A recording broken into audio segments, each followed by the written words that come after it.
Selamat pagi Pak Hasan. Pagi Mas Satan. Cie. Udah sarapan belum? Alhamdulillah sampun. Oh, Iya, Pak Hasan, ini Hari Pendidikan Nasional. Ya. Wajah pendidikan Indonesia, kalau menurut panjenengan sejauh ini sudah cukup menggembirakan atau ada beberapa catatan, Pak? Insya Allah masih selalu ada catatan. Karena pendidikan itu selalu berkembang. Karena pendidikan itu adalah mesin peradaban. Karena pendidikan itu memutus rantai kebodohan. Dan pendidikan itu bisa mengubah nasib, bukan takdir. Sehingga terus harus dikembangkan. Gitu Mas Tanda. Catatannya apa, Pak? Oke. Kalau kita lihat, biasanya kalau Hari Pendidikan Nasional salah satunya kan kita mengingat apa yang disampaikan Ki Hajar Dewantara. Ya. Ingarso Sung Tulodo, Ematio Mangun Karso, Tutfuri Handayani. Saya stressing yang pertama, Ingarso Sung Tulodo. Apakah Singarso yang di depan, yang di atas, itu sudah betul-betul bisa menjadi teladan. Kita ingat bahwa ketika ibu-ibu pergi ke pasar, ingin melihat ikan baik apa tidak, itu dari kepalanya. Ya. Kalau kepalanya baik, maka ikan itu baik. Nah, filosofisnya, Ingarso Sung Tulodo dari Ki Hajar Dewantara itu sangat mendalam. Nah, mari kita tanya kepada diri kita, tanya kepada lingkungan kita, sudahkah Ingarso itu bisa menjadi teladan? Nah, ini yang kita lihat. Ini dalam konteks yang di depan atau pemimpin itu siapa ya, Pak?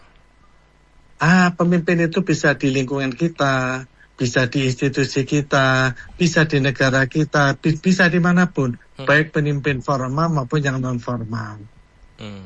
Artinya kita harus mengevaluasi diri kita di Hari Pendidikan ini, Ingarso Sung Tulodo.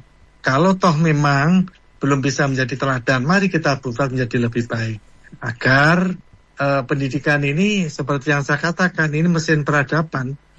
Karena keberadaan yang sekarang, ambillah misalkan dari zaman dahulu kala hingga zaman sekarang AI ini, itu berasal dari pendidikan. Ya. Itu Mas Aman.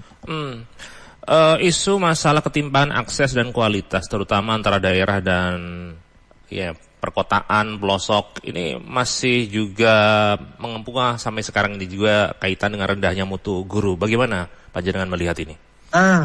Begini, saya melihat memang Indonesia negaranya sangat luas, provinsinya banyak dan sangat multi, dan betul memang ketimpangan di bidang pendidikan itu sangat-sangat kelihatan. Contoh, saya punya mahasiswa, beliau adalah ngajar di salah satu di Indonesia Timur. Dia ngajar di sekolah negeri.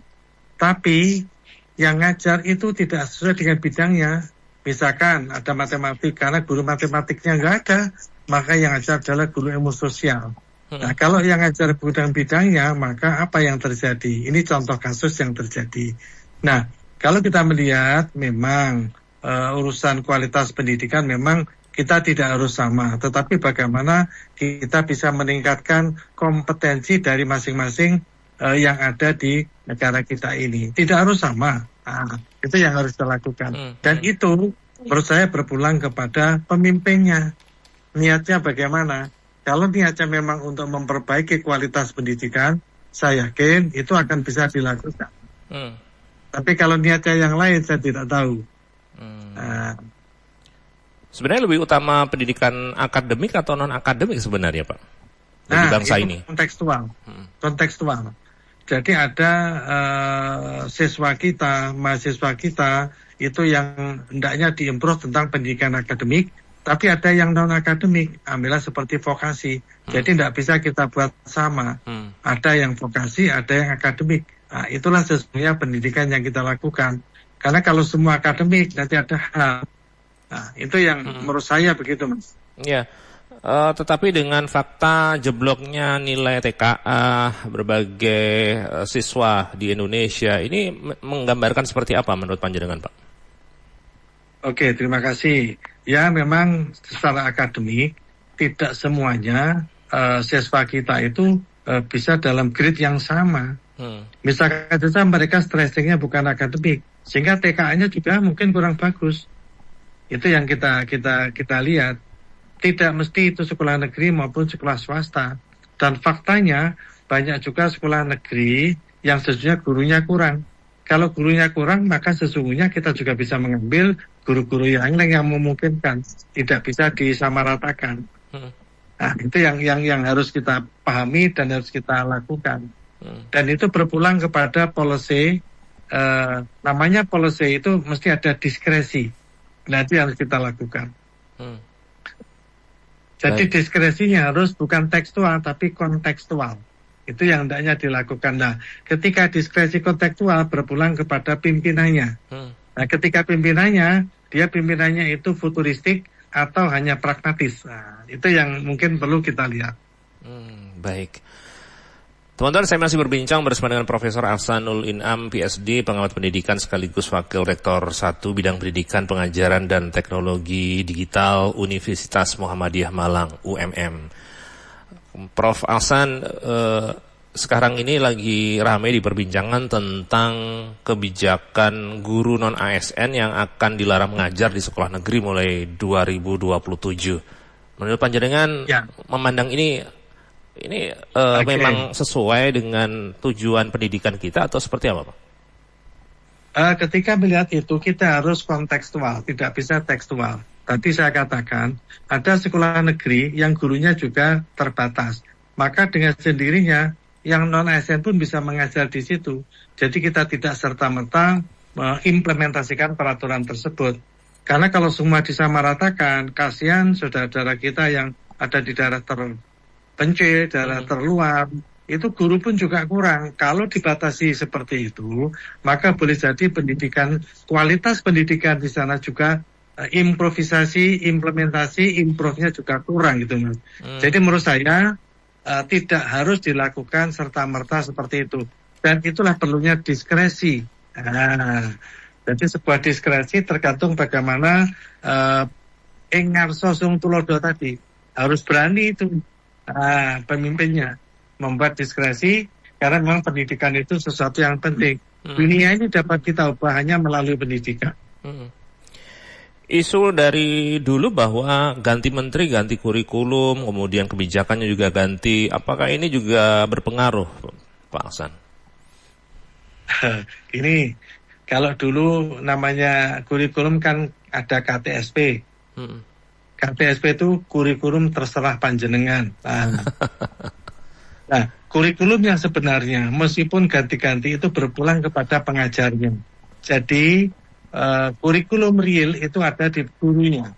Kalau gurunya dia bisa melihat bagaimana kondisi siswanya, bisa kontekstual bukan tekstual, maka sebenarnya pendidikan itu akan menjadi lebih baik lagi. Jadi apapun menterinya, siapapun menterinya, kurikulumnya apa, tapi ingat bahwa kurikulumnya sebenarnya ada pada guru itu sendiri. Maka menurut saya yang perlu dilakukan adalah bagaimana meningkatkan kompetensi dari para guru. Nah, kita melihat sangat timpang sekali. Guru itu banyak pendapatnya daripada pendapatannya. Itu yang seringkali ada. Ini perlu dipikirkan. Banyak yang mengkritis terkait dengan program makan bergizi gratis MBG. Di sisi lain bahwa kesejahteraan guru juga masih memprihatinkan. Belum lagi pendidikan gratis yang menjadi problem. Dan ini seperti apa, Pak, panjenengan melihat hal ini? Yang pertama, MBG itu sebenarnya program bagus, tetapi pelaksanaannya yang perlu dievaluasi. Banyak kebocoran-kebocoran yang terjadi. Saya memperhatikan sendiri, saya coba riset juga terhadap MBG ini. Tetapi ketika kita melihat seharusnya pendidikan tidak hanya dengan bergizi yang gratis itu, tetapi mohon mungkin dipertimbangkan, bukan berarti MBG tidak penting, tapi sesungguhnya ketika kita melihat pendidikan, yang paling utama itu adalah guru. Ketika guru itu bagus, maka insya Allah pendidikan menjadi baik.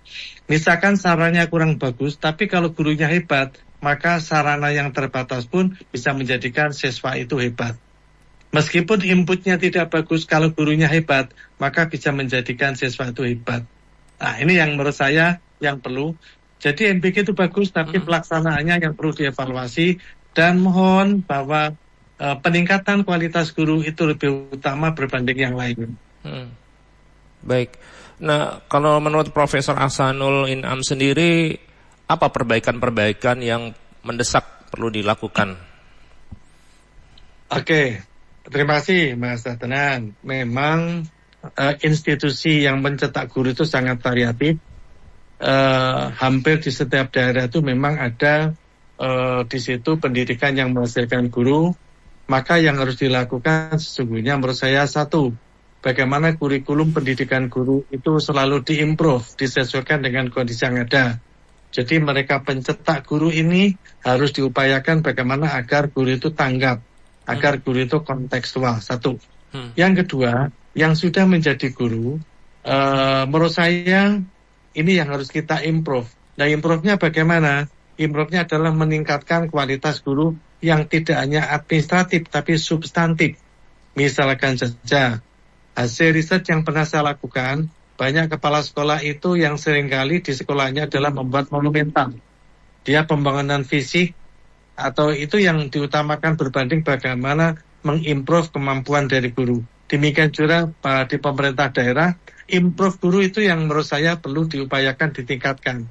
Nah, ketika improve guru, saya yakin memang tidak terlihat secara langsung, tapi kalau membuat monumen, itu langsung dapat terlihat dengan mata kepala kita. Nah, sekali lagi, yang dinamakan, mari kita coba tingkatkan kualitas dari guru kita. Insya Allah dengan peningkatan kualitas guru itu, maka pendidikan akan baik.